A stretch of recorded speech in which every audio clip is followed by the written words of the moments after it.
at the Detroit Reservoir on May 8th.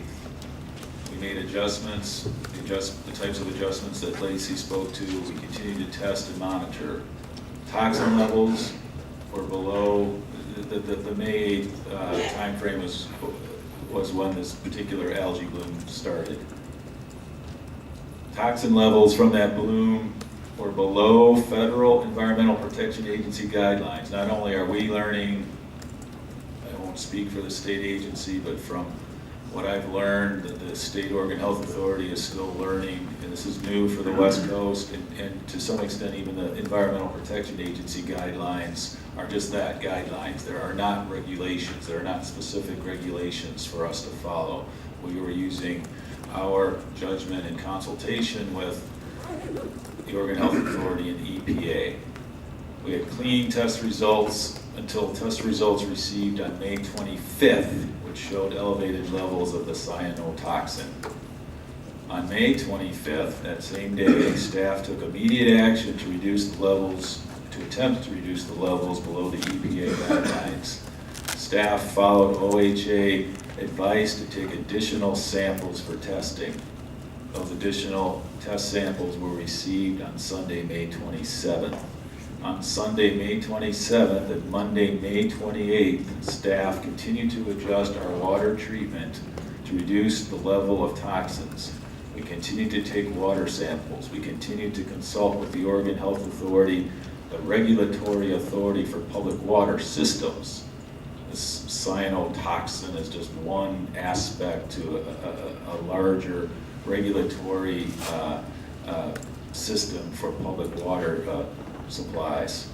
On May 29th at 2 p.m., consultation with the EPA and the Oregon Health Authority and our judgment, the decision was made to issue the health advisory that day. We were not taking the weekend off. We were not withholding information that was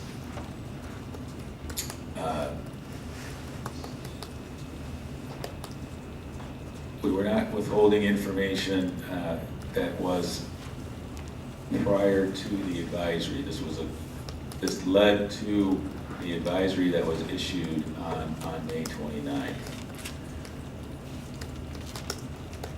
Part of the decision was EPA guidelines regarding a 10-day exposure for cyanotoxins, meaning levels less than or equal to or unlikely to occur during that 10-day period. There is no exposure of risk. Once that level hit, and after consultation, we made the decision to issue the advisory before the end of that 10-day exposure period.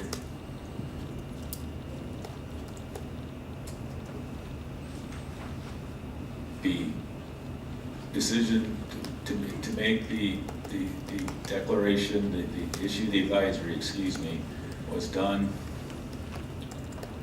This may not. Again, this is difficult for me to say because we were doing all of this to try to maintain a safe, healthy water supply, to maintain public confidence, and to have the exact opposite happen is very painful for me and for staff, and I apologize for that.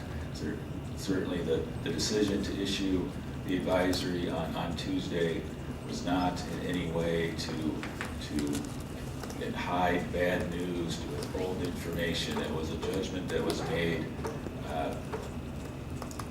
with the intent, the purpose of having a safe water supply to inform the public so they can make decisions regarding their water.